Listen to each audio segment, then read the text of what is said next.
말씀입니다. 신약성경 요한복음 1장 14절에서 18절까지의 말씀, 신약 142쪽에 있는 하나님의 말씀을 우리 함께 받도록 합니다. 14절로 18절까지 우리 하나님 말씀 함께 받으십니다. 다 같이. 말씀이 육신이 되어 우리 가운데 거하심에 우리가 그의 영광을 보니 아버지의 독생자의 영광이요 은혜와 진리가 충만하더라. 요한이 그에 대하여 증언하여 외쳐 이르되 내가 전에 말하기를 내 뒤에 오시는 이가 나보다 앞선 것은 나보다 먼저 계심이라 한 것이 이 사람을 가리킴이라 하니라. 우리가 다 그의 충만한 데서 받으니 은혜 위에 은혜라라. 율법은 모세로 말미암아 주어진 것이요 은혜와 진리는 예수 그리스도로 말미암아 온 것이라. 본래 하나님을 본 사람이 없으되 아버지 품속에 있는 독생하신 하나님이 나타내셨느니라. 아멘. 오늘도 말씀을 통해서 성육신하신 주님께서 우리에게 찾아오시고 우리의 심령에 놀라운 은혜를 부어주실 줄로 믿습니다. 복음 시리즈 계속해서 그 말씀을 우리가 묵상하고 있는데 이제 11월 달 세 번째 시리즈는 오직 복음입니다 라고 하는 주제로 함께 한 달 동안 말씀의 은혜를 나누려고 합니다. 오직 복음이신 예수님을 우리가 집중적으로 살피고 우리가 전할 유일한 복음이 무엇인지 함께 묵상하며 은혜 받기를 소원합니다. 지난 10월 한 달 동안 다시 복음입니다 이런 주제를 가지고 함께 말씀을 나눴지 않습니까? 우리가 복음의 자리로 초대를 받았을 때 그 복음의 자리로 나아가서 복음을 보고 복음을 듣고 복음을 먹고 복음을 마시는 자가 복이 있는 사람이다.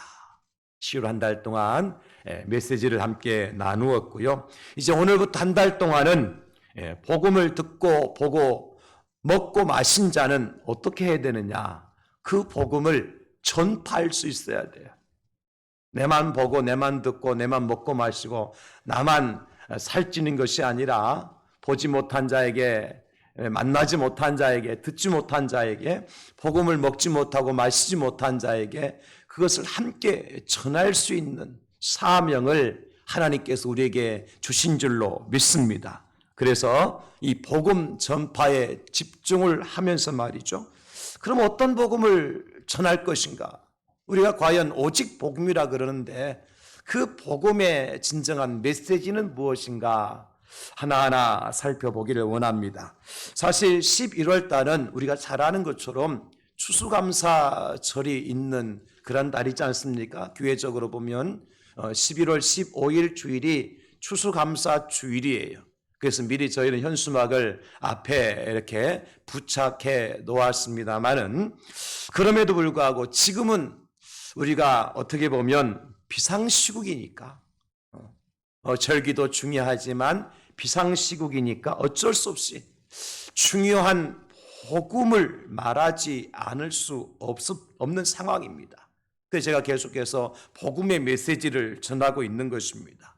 사랑하는 우리 성도 여러분, 제가 추수감사에 대해서 설교를 하지 않아도, 특별히 감사에 대해서 설교를 또 강조하지 않아도 지금이 어느 때입니까 여러분? 추수할 때잖아요. 그렇죠? 밭에 나가면 들에 나가면 오곡백과가 다 익어서 황금 물결이 치고 감도 따고 사과도 추수하고 추수할 계절이잖아요. 아, 지금은 추수의 계절이구나. 여러분 다 아시지 않습니까? 뿐만 아니라 지금 우리가 마땅히 하나님께서 베풀어 주신 은혜를 생각할 때입니다. 특별히 어떤 은혜입니까 여러분? 2020년 새해를 시작하면서 시작되어진 코로나19 바이러스로 인하여서 하루하루 살아가는 것이 누구의 은혜예요? 하나님의 은혜죠. 여러분들이 하루 저녁에 주무시고 나서 또 아침에 일어나자마자 아, 내가 살아있네? 내가 어젯밤에도 코로나19 바이러스에 감염되지 않고 건강하네? 또 하루를 마무리하면서 잠자리에 누우시기 전에도 어떻습니까? 내가 열심히 여기저기 다니고 식당도 다니고 피트니스도 다니고 사우나도 다녔는데 내게는 코로나19 바이러스가 접근하지 못했네? 이런 감사해요? 감사하지 않아요? 감사하죠. 이것을 2019년까지 사셨던 분은 이 은혜를 누렸어요? 못 누렸어요? 누릴 수가 없었죠. 듣도 보지도 못한 일인데 또 처음에 마스크를 착용할 때는 답답했잖아요. 언제 이 마스크 벗을까? 그 지금 마스크 벗지 않아도 좀 덜 불편하죠? 이것도 뭐예요? 감사한 일이에요. 내가 코로나에 걸리지 않고 내 가족이 병들지 않고 또 우리 교회가 교회당 문을 닫지 않고 매 주일마다 하나님 앞에 예배를 드리고 새벽 예배를 드리고 수요 경건회를 하고 금요 기도회를 하고 할 수 있도록 하나님께 교회 문을 열어주시고 여러분들을 삶의 현장 가운데 지켜주셔서 함께 이 믿음의 자리에 나와서 여러분들의 몸을 하나님께 보여드리고 영과 진리로 예배할 수 있었던 것, 오늘 11월 1일인데 11월 1일까지 이렇게 하나님께서 우리에게 베푸신 은혜를 생각하면 감사하지 않을 수가 없습니다. 전에 누구도 경험하지 못했던 놀라운 감사를 우리가 감사거리를 가지고 있어요.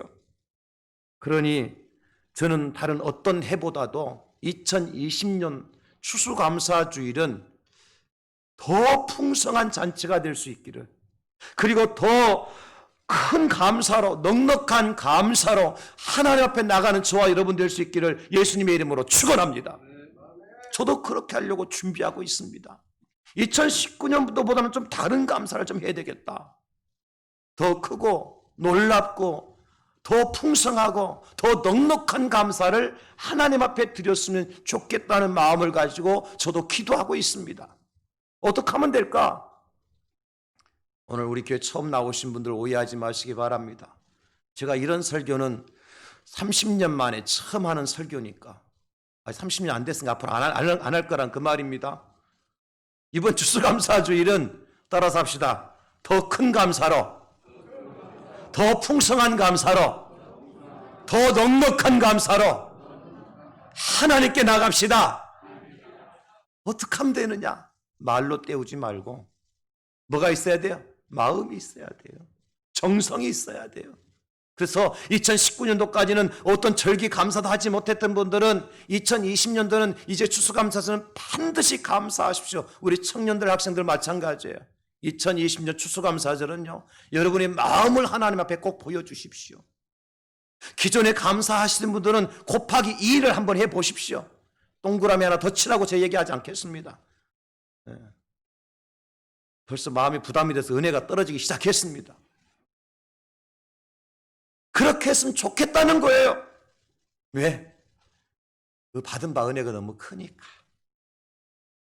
여러분, 만약에 여러분들이 지금 이 상황 속에서 참 지금 음압병동에서 외출도 못하는 코로나19 감염병에 걸린 그분들처럼 생활하고 있다고 생각해 보십시오.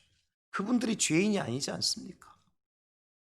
피해자여 고통당하고 있는 그분들을 우리가 생각해 보면 그래도 우리에게는 이런 자유를 주시고 이런 은혜를 주셨으니까 곱하기 2 감사를 할 수 있지 않겠습니까?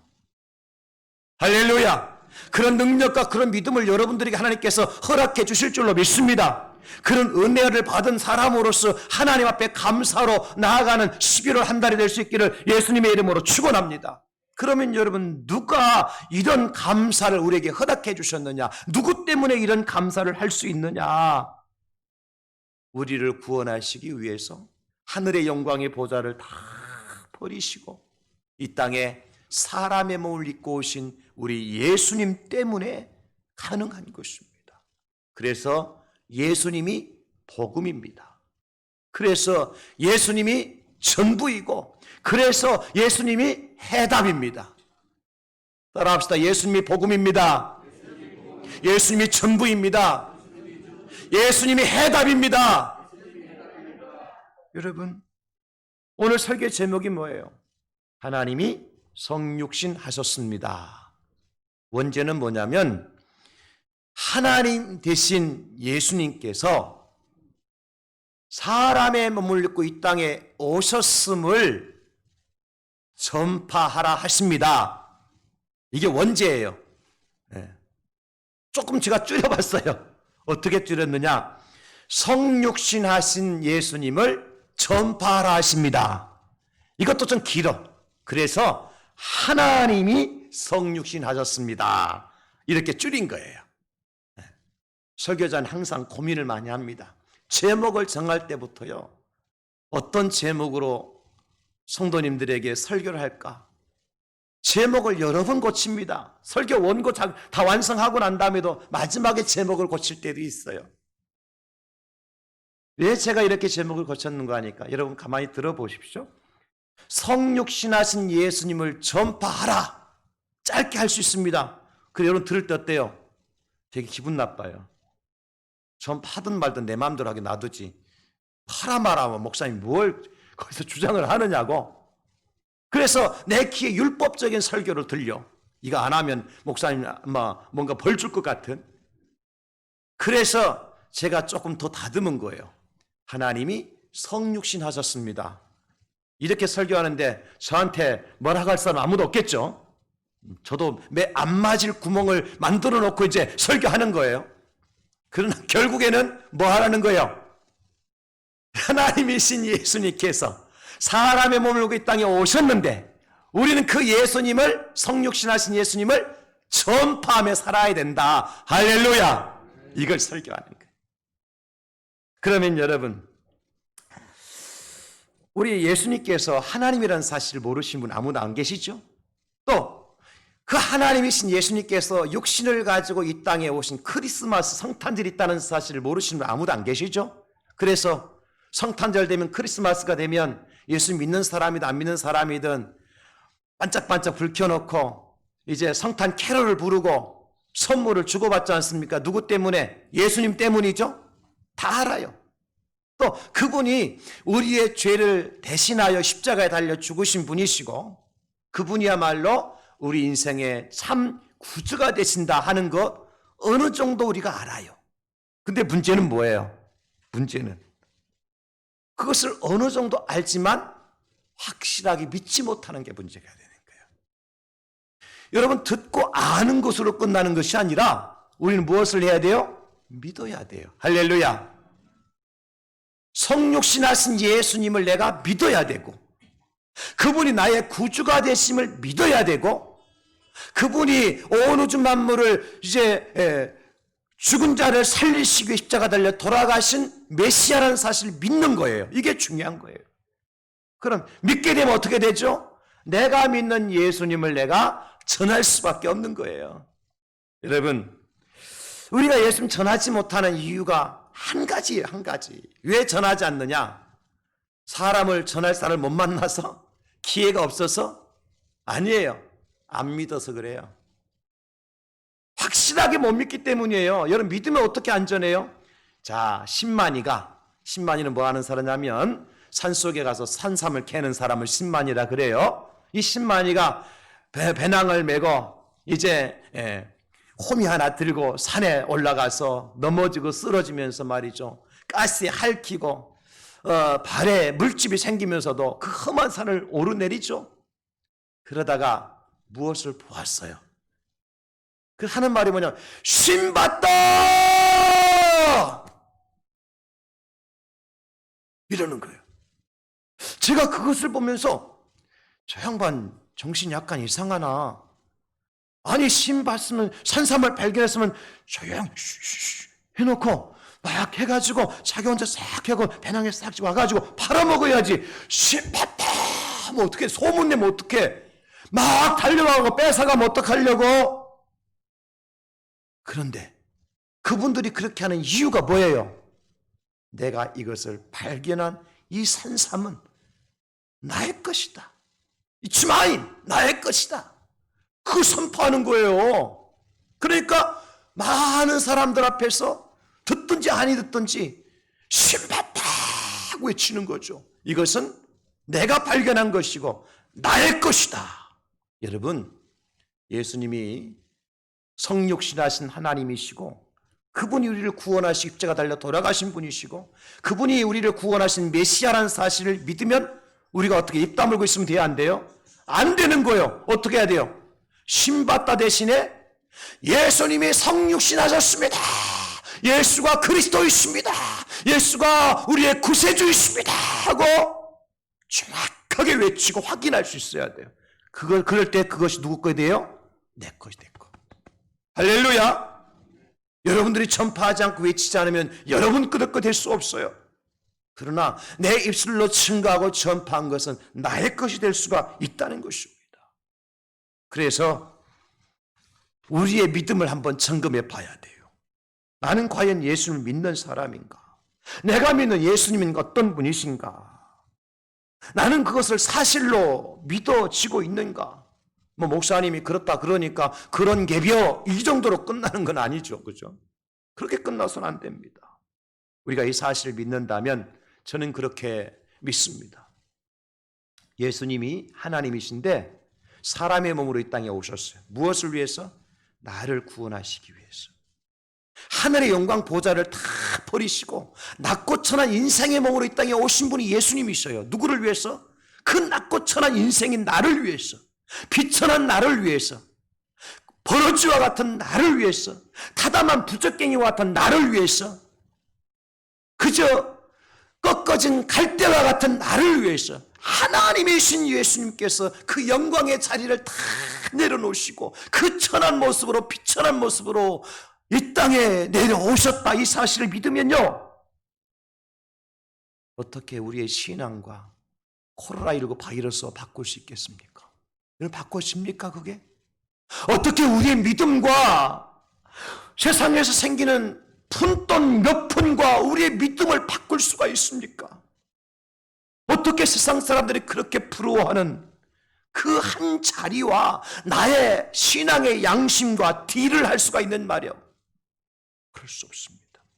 하나님이신 예수님 나를 구원하기 위해서 육신의 몸으로 이 땅에 내려오셨는데 내가 어떻게 코로나 바이러스와 바꿀 수 있으며 내가 어떻게 몇 푼의 돈과 언제 폭락할지 모르고 꼰두박질 칠지 모르는 세상의 명예와 흥정을 할 수가 있느냐? 흥정 대상이 아니에요. 그거는 이것은 지켜야 되는 거예요. 생명처럼 지켜야 되는 거예요.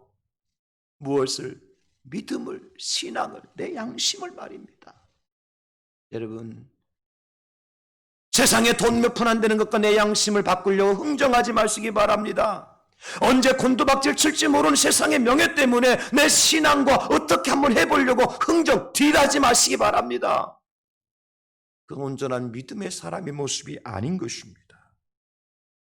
그러면 성육신하신 예수님은 어떤 분이신가? 오직 복음이라 그랬는데 우리가 전해들 오직 복음이신 예수님은 어떤 분이신데 성육신하셨는가? 첫째는 아버지의 영광이십니다.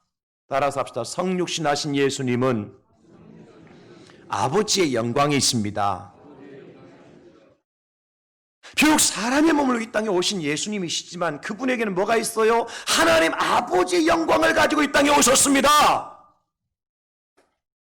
유대인들이 예수님 십자가에 달려 죽게 한 이유가 뭡니까?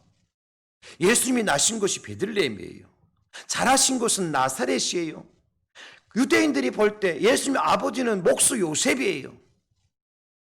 그런데 예수님 당신이 하나님이래요. 그들은 예수님에게서 영광을 봤으면 못 봤어요? 보지 못했어요. 육신의 눈으로 보니까 그저 저 베들레헴 촌구석에서 나사렛이라고 하는 그 마을에서 말이죠. 나서 자란 그것도 목수의 아들 요셉의 아들인 걸 뻔히 육신의 눈으로 보이는데 자기가 하나님이래. 그러니까 예수님에게서 뭘 보지 못하느냐 하면 하나님의 영광을 보지 못한 거예요. 그래서 그 예수님을 십자가에 달려 죽게 한 거예요. 이게 유대인들의 모습이에요. 그런데 예수님께서 내가 하나님이다 말씀하시고 이 땅에 오셔 33년의 삶을 사시면서도 여전히 우리와 똑같이 잡수시고 마시고 주무시고 또 때로는 죄인들의 집에 들어가서 함께 먹고 마시고 생활하시는 그 모습을 보면서 유대인들은 도무지 예수의 영광을 보지 못했죠. 뭐가 없었기 때문에? 믿음이 없었기 때문에. 어떤 믿음? 예수님이 성육신하신 하나님이라고 하는 믿음이 없었기 때문에 예수님에게서 영광을 볼 수 없습니다. 여러분 오늘도 마찬가지예요. 우리가 교회를 20년, 30년, 40년 다닌 것이 문제가 아니라 예수 그리스도께서 하나님이신데 하나님이신 예수님께서 이 땅에 사람의 몸을 입고 오신 하나님의 아들이라는 사실을 믿지 아니하면 그분에게서 뭘 보지 못해요? 영광을 보지 못해. 아버지의 영광을 보지 못해. 그런 사람은 유대인들처럼 예수님 십자가 달려 죽게 만들 수 있어요. 여러분, 그러므로 중요한 게 뭡니까? 성육신하신 예수님이 하나님이라는 사실을 믿는 자가 복이 있는 줄로 믿습니다. 그런 사람에게 뭐가 보여져요? 예수님의 하나님의 영광을 볼 수가 있는 것입니다. 예수님 말씀하십니다. 오늘 요한복음 1장 14절에 말씀이 육신이 우리 가운데 거하심에 우리가 그의 영광을 보니 아버지의 독생자의 영광이요. 실제로 예수님을 통해서 하나님의 영광을 목격한 많은 사람들이 있는데 그 중에 대표적인 사람들이 주님의 제자들이에요. 주님의 제자들은 언제 예수님께 통해서 하나님의 영광을 보게 되었느냐면 예수님이 공생의 첫 사역이 뭡니까? 가나 혼인집에 물로 포도주를 만든 사건이죠. 첫 번째 공생의 공적인 사역의 첫 번째 표적과 기적이 물로 포도주를 만든 사건이에요. 이것은 엄청난 의미를 가지고 있는데 그 의미를 떠나서 그때의 성경은 이렇게 기록해주고 있거든요. 요한복음 2장 11절에 예수께서 이 첫 표적을 갈릴리 가나에서 행하여 그의 영광을 나타내시며 제자들이 그를 믿으니라. 제자들이 그동안 이제 출발점이니까 예수님이 하나님이라는 사실을 믿지 못하고 출발할 수도 있겠죠. 그런데 예수님께 언제 예수님을 통해서 하나님의 영광을 보게 됩니까? 예수님이 물로 포도주를 만들었을 때. 여러분, 그러므로 예수님이 하나님의 영광이라는 사실은 우리에게 또 다른 말로 무슨 뜻이냐면 예수님에게 하나님의 능력이 있고 예수님에게 하나님의 권세가 있다는 거예요. 우리가 성육신하신 예수님 하나님의 아들이라고 믿을 때 그 예수님을 통해서 우리가 하나님의 능력을 체험하고 하나님의 권세를 체험하게 된다는 말씀입니다. 여러분, 믿는 자가 성육신하신 예수님을 통해서 전능하신 하나님의 영광을 보게 될 줄로 믿습니다. 믿는 자가 예수 그리스도를 통해서 전능하신 하나님의 능력을 체험하게 될 줄 믿으시기 바랍니다. 믿는 자에게 그리스도 예수께서 하나님의 권세를 행하여 주실 줄로 믿습니다. 이게 하나님의 영광이라는 뜻의 의미인 것입니다. 예수님 말씀하십니다. 요한복음 8장 54절에 예수께 대답하시되 내가 내게 영광을 돌리면 내 영광이 아무것도 아니거니와 내게 영광을 돌리시는 이는 내 아버지시니. 할렐루야. 예수님 스스로 나는 하나님 영광 가지고 왔다 말씀하시지 않으셔요. 하나님께서 예수님에게 하나님의 영광을 예수님에게 주시고 하나님의 능력의 옷을 입혀주시고 하나님의 권세를 예수님께서 주신 거예요. 그래서 예수님은 물로 포도주를 만드실 수 있는 거고 돌 가지고 떡을 또 만들 수 있는 것이고 빈 그물에 물고기를 가득하게 하실 수 있는 분이시고 죽은 나사로도 살릴 수 있는 분이시고 12해 동안 혈루증을 앓던 여인의 혈루의 근원도 바싹 마르게 하실 수 있는 전능하신 하나님이신 것입니다. 우리는 그것을 통해 예수님의 무엇을 볼 수 있어야 돼요? 영광을 볼 수 있어야 돼요. 그 일을 통해 예수님의 하나님의 전능하심과 하나님의 권세를 볼 수 있어야 돼요. 믿는 자에게 이런 하나님의 능력과 영광이 우리에게도 임하게 될 줄로 믿습니다. 고린도후서 4장 6절 어두운 데 빛이 비치라 말씀하신 그 하나님께서 예수 그리스도의 얼굴에 있는 하나님의 영광을 아는 빛을 우리 마음에 비추셨느니라. 아멘. 여러분, 성육신하신 예수 이 땅에 육신의 몸을 입고 오신 이유가 우리 마음에 하나님의 영광을 비춰주시고 싶으셨어. 하늘에 계신 하나님께서 다 영광 비춰주시지만 우리가 쓸쓸하고 고독하고 힘들고 어렵고 아프고 슬플 때 우리 가운데 찾아오셔서 우리 마음에 하나님의 영광의 빛을 비춰주고 싶으셔서 그 예수님께서 하늘의 영광 보좌를 다 버리시고 포기하시고 내려놓으시고 이 땅에 저와 여러분들 가운데 찾아오신 줄로 믿습니다. 그래서 성육신하신 예수님이 영광입니다. 여러분,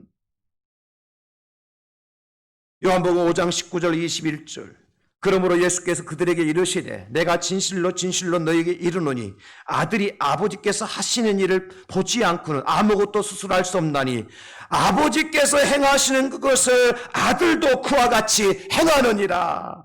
아버지께 죽은 자들을 일으켜 살리신 같이 아들도 자기가 원하는 자들을 살리시느니라. 아멘입니다. 아버지께서 행하시는 그것을, 하늘 아버지께서 행하시는 그것을 아들이신 성육신하신 예수님도 행하시고, 아들이신 예수님도 자기가 원하는 자들을 살리시고 구원하신다. 이것이 예수님의 영광이에요, 여러분. 우리가 그 영광을 체험한 자들마다, 영광의 빛을 받은 자들마다 그 영광을 세상에 전파하고 나아갈 수가 있다는 것입니다. 우리가 먼저 예수님을 통하여서 하나님의 영광을 볼 수 있어야 돼요. 다른 말로 표현하면 우리가 먼저 예수 그리스도를 통하여서 하나님의 권능을 체험할 수 있어야 되고, 하나님의 권세 속에 살아갈 수 있어야 돼요. 그 하나님의 권능과 권세를 가지고 세상에 나가는 저와 여러분 될 수 있기를 예수님의 이름으로 축원합니다. 하나님 선능하신 하나님 맞죠? 하나님은 권세가 무궁무진하신 하나님이 그것을 맞죠, 여러분? 여러분, 그러므로 우리가 기죽어 살 이유가 없는 것입니다. 우리 안에 예수님이 계시다면 하나님의 영광이 우리 안에 있는 거예요. 할렐루야. 우리 안에 예수님 계시다면 하나님의 능력이 또한 우리 안에 있는 것입니다, 여러분. 그러므로 그 영광과 능력과 권세를 가지고 세상에 나가서 성육신하신 예수 그리스도를 선포할 때 그 능력도 함께 선포될 것이고 그 영광도 함께 선포될 줄 믿으시기를 예수님의 이름으로 축원합니다. 성육신하신 예수 그리스도, 육신의 눈으로만 보지 마시기 바랍니다. 유대인들처럼 말이죠. 제자들처럼 예수님을 통해서 하나님의 능력을 볼 수 있고 하나님의 권능을 볼 수 있고 하나님의 영광을 볼 수 있는 사람이 오직 복음으로 사는 사람이에요. 두 번째, 예수님은 은혜이십니다. 같이 하실까? 예수님이 은혜이십니다. 여러분, 은혜가 충만하다고 말씀하셨는데 그 말은 뭐냐? 예수님 그분 자체가 은혜라는 거예요. 여러분, 해가 뜨는 곳에 어느 곳이든지 빛이 쫙 비추잖아요. 예수님이 계신 곳에는 어디나 은혜가 넘치게 되어 있습니다. 병든 자에게도 예수님 계시면 그 병든 자에게도 예수님의 은혜가 임하게 되어지는 것이고, 가난한 자에게도 예수님이 계시면 가난한 자에게도 예수님의 은혜가 임하는 것이고, 어두운 곳에 있는 자에게 예수님 찾아가 주시면 그 어두운 곳에 예수님의 은혜의 빛이 비치는 것이고, 세상에서 실패하고 낭망하는 사람들 가운데 예수님 찾아가시면 그 실패와 절망과 낭망의 변해서 기쁨과 소망과 희망에 예수님의 은혜가 임하게 되는 것입니다. 그래서 예수님은 은혜입니다, 여러분. 왜 은혜냐? 예수님께서 하늘의 영광 보좌를 다 버리시고 우리 사람의 몸을 가지고 이 땅에 오신 목적이 뭐냐? 왜 그렇게 하셨느냐? 예수님 무슨 죄가 있어서 그러셨나요? 그 죄를 용서받으시려고 그러셨나요? 아니잖아요. 그러면 예수님이 그 일을 통해서 사람들로 박수받고 영광 받기 위해 십자가에 달려 죽으셨나요?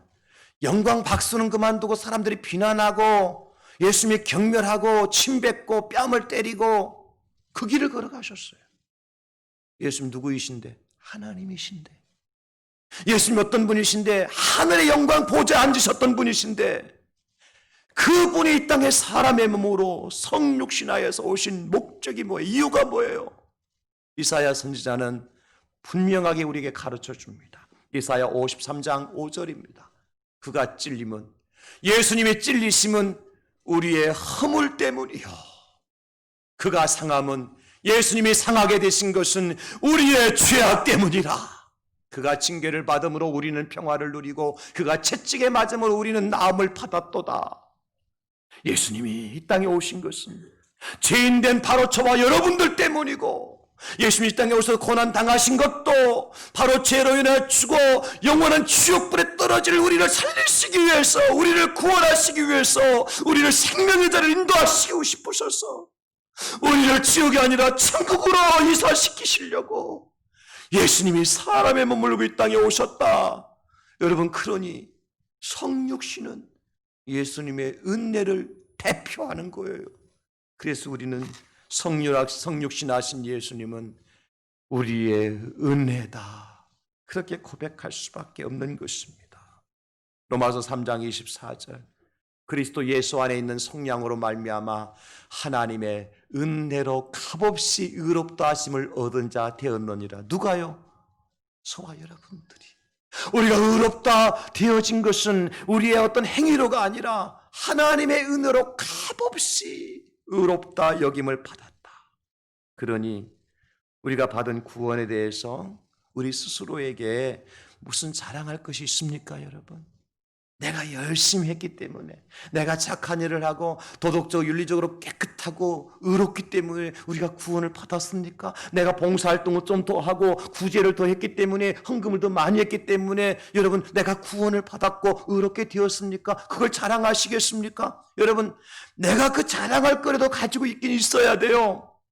예수 믿고 봉사도 못하고 구제도 못하고 착한 일도 안 하고 의롭게 살지 못하면서 구원받았다고 자랑할 것이 아니라 예수 믿은 사람은 착하게 살고 의롭게 살고 구제하며 봉사하며 헌신하며 희생하며 세상을 위해서 뭔가 내 생명과 내놓을 수 있는 그런 거룩한 삶을 살 수 있어야 돼요. 그러나 그것이 자랑거리가 되지는 않아요. 그래서 성경은 이렇게 말씀합니다.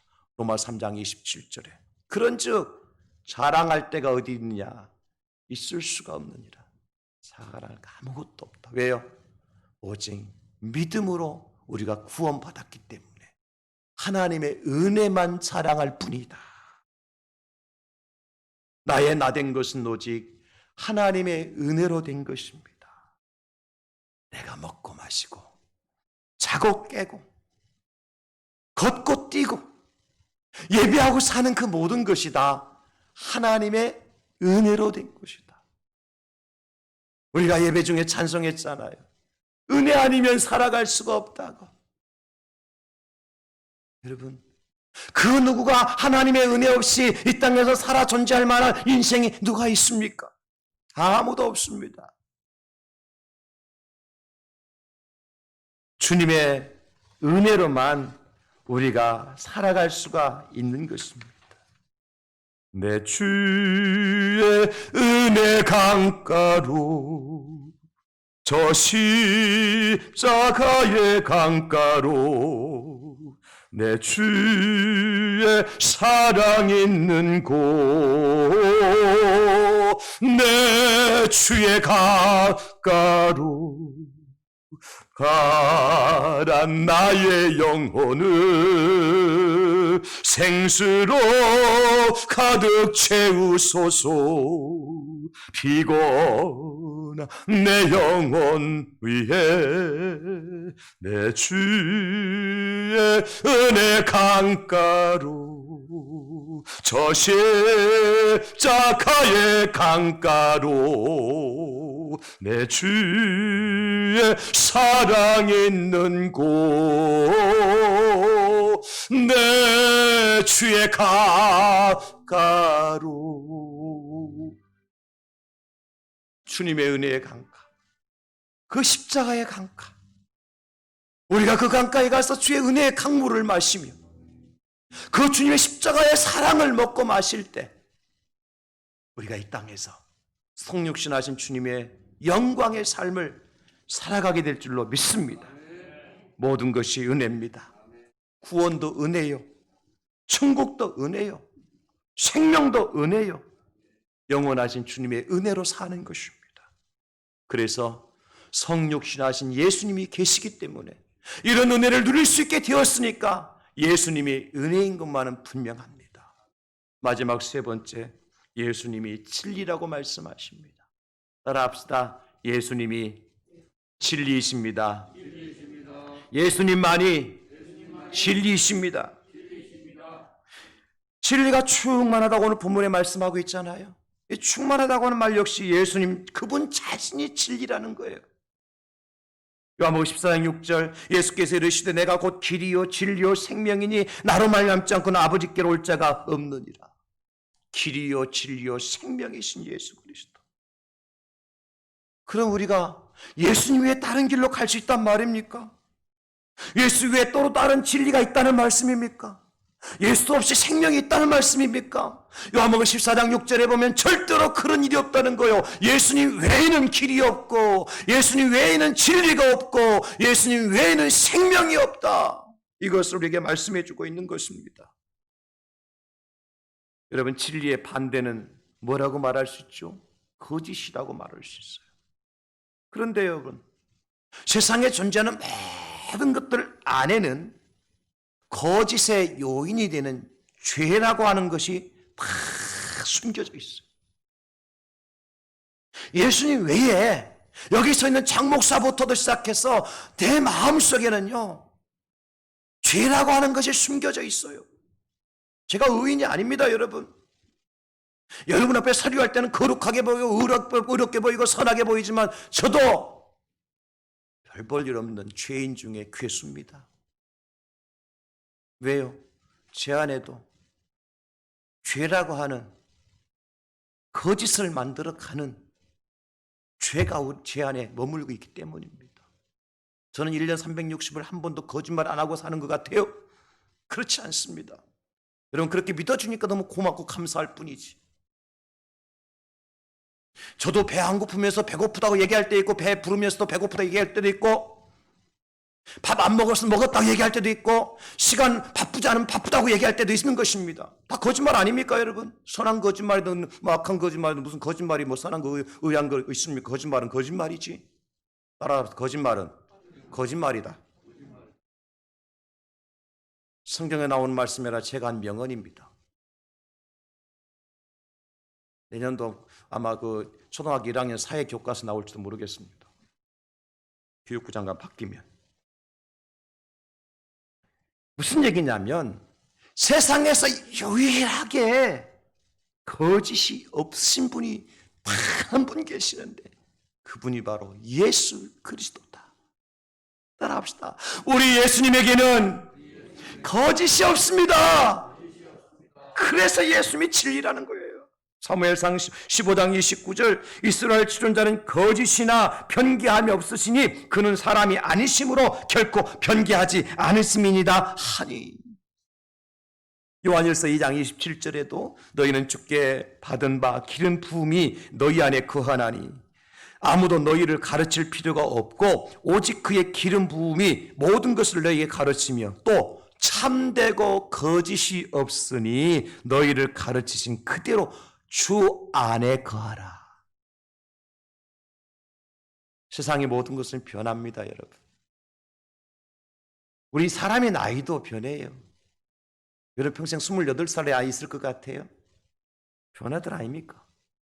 세월도 변하고 그렇게 믿었던 친구도 변합니다. 심지어 부모와 자식과 형제도 좋을 때는 부모고 형제고 자식이지만 미울 때는 원수가 될 때가 있어요. 이게 변하는 거예요. 부부. 제가 오늘도 어제도 결혼식장 2군데 갔다 왔습니다. 저 마산하고 저 연산동하고 2탕을 띄웠습니다. 한 탕은 그냥 못 가고 돈으로 붙이기로 하고. 뭐라 그래요? 검은 물이 팥불이 되도록. 참. 저는 절대로 뭐 할 때 줄에 설 때 그런 말 안 하기로 했어요. 왜? 이 신랑 신부 세워놓고 거짓말 시키지 않으려고 검은 물이 팥불이 되도록 서로 사랑하고 마음 변치 않기를 서약합니까? 이런 말 안 하기로 했어요. 대신 제발 사흘 동안은 마음 변하지 말라고 이제 선언하도록 3일만 마음 변하지 말라고. 뭐예요? 사람이 변한다는 거예요. 모든 게 다 변해요. 그런데 여러분 놀라지 마시기 바랍니다. 절대로 무슨 일이 있어도 변하지 아니하시는 분이 계시는데 그분이 바로 예수 그리스도요. 성육신으로 이 땅에 오신 예수님이에요. 육신의 몸으로 이 땅에 오셨지만 그분은 변하지 않아요. 그래서 어떻게 하십니까? 그분이 만약에 사람으로 이 땅에 오셔서 변화된 사람이랄 같으면 십자가에 달려 죽은 다음에 무덤에 묻혀서 그 무덤 속에서 썩어 없어져야 되겠지요. 그러나 예수는 변할 수 없는 분이시기 때문에 사망의 권세를 이기시고 부활하셔서 하늘 영광 보좌에 다시 복귀하셔서 지금도 하늘에 계시는 우리의 하나님이신 줄로 믿으시기 바랍니다. 변할 수 없는 분이기 때문에 그렇습니다. 야고보서 1장 17절, 온갖 좋은 은사와 온전한 선물이 다 위로부터 빛들의 아버지께로부터 내려오나니 그는 변함도 없으시고 회전하는 그림자도 없으시니라. 언제나 그 자리에 계신 우리 예수님, 언제나 동일한 모습으로 우리와 함께 하시는 그 예수님, 언제나 한결같은 마음으로 우리를 보살펴 주시는 그 예수님, 주님은 그 자리에 계세요. 도망가면 내가 잠시 도망갔다 돌아오는 것이고, 변하면 내 마음이 변해서 주님을 떠났다가 다시 주님께로 돌아오는 것이고, 주님은 여전히 그 자리에서 그 모습 그대로 마치 집 나간 아들이 돌아오기를 기다리는 아버지처럼 말이에요. 그 아버지가 집을 떠난 적이 있을까요? 동구박을 주시하는 그 아버지의 눈이 다른 데로 틀어진 경우가 있었을까요? 언제나 내 아들이 돌아올 날을 기다리며 밤마다 등불을 켜놓고 동구박을 주시하면서 누군가 그림자라도 나타나면 내 아들인가 싶어서 얼른 벌떡 일어났던 그 아버지처럼 말이에요. 우리 예수님 우리를 기다리시는데, 우리를 맞이하시는데 절대로 변하지 아니하시고, 그래서 주님이 진리라는 거예요. 변하지 않기 때문에 진리라는 거예요. 사랑하는 성도 여러분, 우리가 지난 10달 동안 2020년도 살아오면서 얼마나 우리가 주님을 떠나려고, 얼마나 우리가 마음을 2번, 3번 바꾸면서까지 이런 시험처럼 유혹 때문에 우리 마음이 흐트러지고 엉망진창이 되어 있을 그때도 우리 주님은 여전히 내게로 돌아오라, 내가 기다리고 있을게. 힘들고 고통스러운 시절 지나면 내게로 다시 돌아오라. 주님 우리에게 여전히 그 자리에서 우리를 기다리시는 그 주님이시기 때문에 예수님이 진리라는 말씀인 것입니다, 여러분. 그래서 히브리서 기자는 말씀하시죠.